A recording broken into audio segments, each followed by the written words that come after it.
kampung di Jawa Tengah, hiduplah seorang janda parubaya.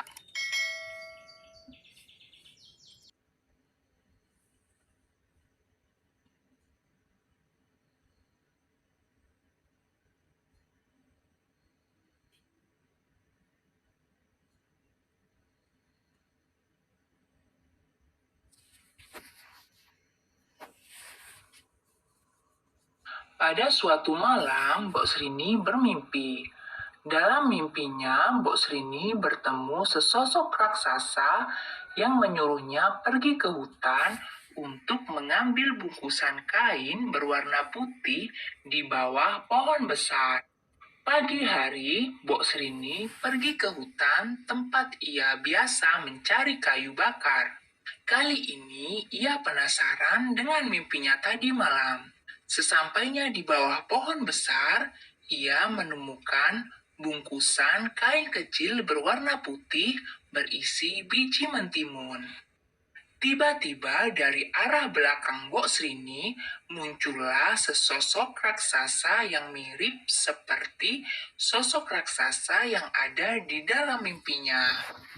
Lalu raksasa itu berkata kepada Mbok Srini agar menanam biji mentimun.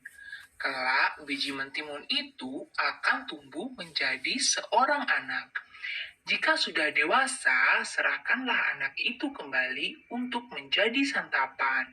Meski masih merasakan takut yang luar biasa, setelah bertemu raksasa, Mbok Srini membawa pulang biji mentimun itu, lalu ia tanam di pekarangan rumahnya.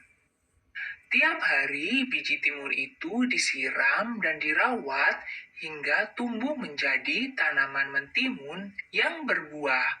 Anehnya, buahnya hanya satu, berwarna kuning keemasan, dan terus membesar hingga mencapai seukuran bayi manusia.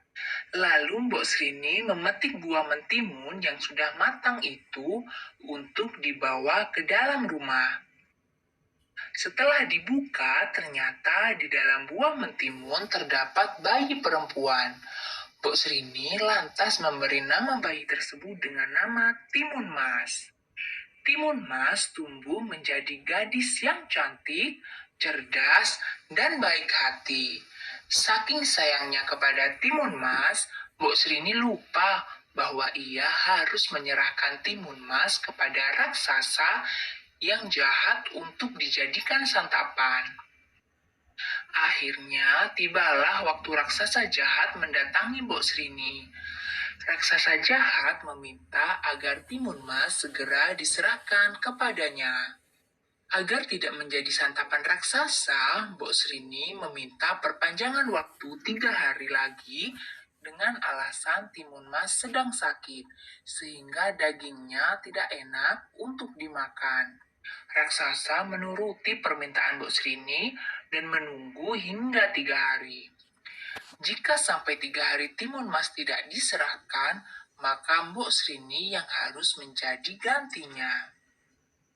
Mbok Srini lalu pergi meminta bantuan petapa sakti yang tinggal di atas gunung. Petapa sakti bersedia membantu Mbok Srini dengan menyerahkan 3 bungkusan. Bungkusan itu berisi biji semangka, jarum, dan petis.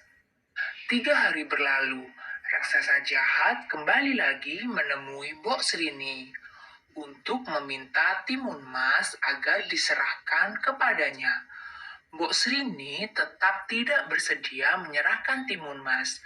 Raksasa jahat itu lalu mengamuk dan mengejar Timun Mas. Saat terdesak, Timun Mas lalu menebarkan biji semangka yang diberikan petapa sakti.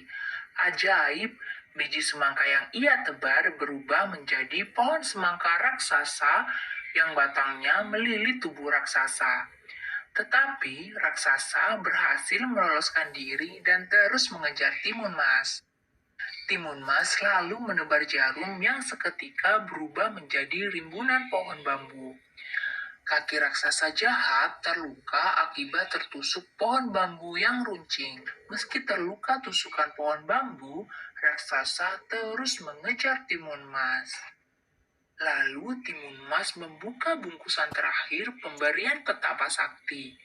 Bungkusan itu berisi petis.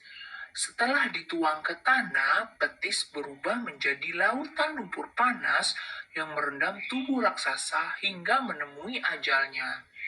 Timun Mas akhirnya selamat dari terkaman raksasa jahat. Bersama Mbok Srini, Timun Mas akhirnya hidup bahagia.